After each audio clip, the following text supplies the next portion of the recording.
نحمده ونصلي ونسلم على رسوله الكريم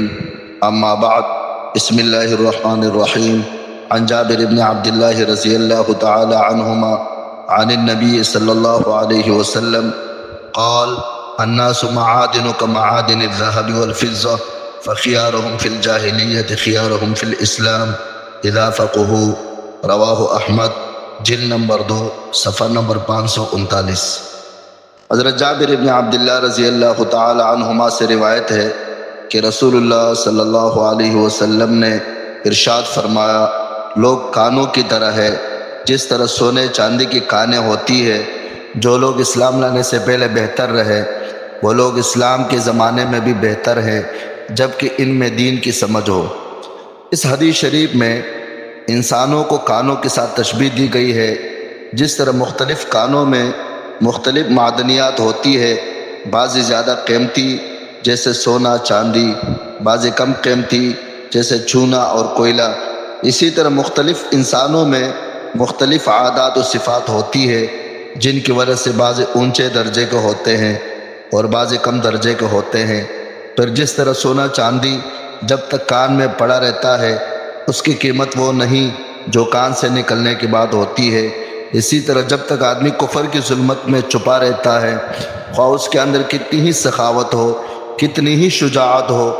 اس کی وہ قیمت نہیں ہوتی جو اسلام لانے کے بعد دین کی سمجھ بوجھ حاصل کرنے سے حاصل ہوتی ہے۔ میرے عزیز دوستو بھائیو، آپ علیہ الصلاۃ والسلام نے انسانوں کو معدنیات کے مانند قرار دیا ہے کہ جو لوگ اسلام لانے سے پہلے بہتر تھے وہ اسلام لانے کے بعد بھی بہتر ہوں گے۔ یہ ان کی جو ذاتی اور طبعی صفات ہوتی ہے ہر انسان کے اندر جو اللہ پاک نے خلقی طور پہ رکھی ہے، انہی کا بیان ہے۔ بعض لوگ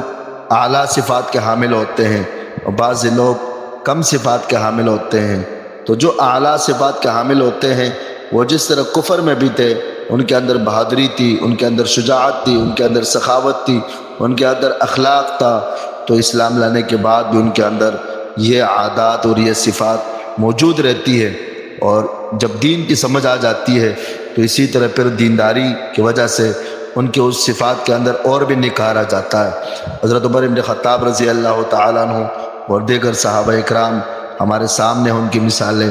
کہ حضرت عمر بن خطاب رضی اللہ تعالیٰ عنہ اسلام قبول کرنے سے پہلے بھی وہ بہادر تھے اور وہ بہت بڑے دلیر تھے، وہ بہت بڑے سردار تھے، لیکن اسلام لانے کے بعد ان کی ان صفات اور بھی نکھر گئی، اس کے اندر نکھار آیا اور اس نے اسلام کو بڑی تقویت دی، اسلام کو بڑی قوت دی۔ تو ہر آدمی کے اندر جو صفات ہوتی ہے اسلام لانے کے بعد وہ بڑھ جاتی ہے۔ کچھ صفات طبعی ہوتی ہے، کچھ کسبی ہوتی ہے۔ طبعی وہ ہے جو ان کی طبیعت میں اللہ پاک نے پیدا کی ہے، کسبی وہ ہوتی ہے جو محنت کر کے وہ حاصل کر لیتا ہے۔ اللہ ہم سب کو عمل کرنے کی توفیق عطا فرمائے۔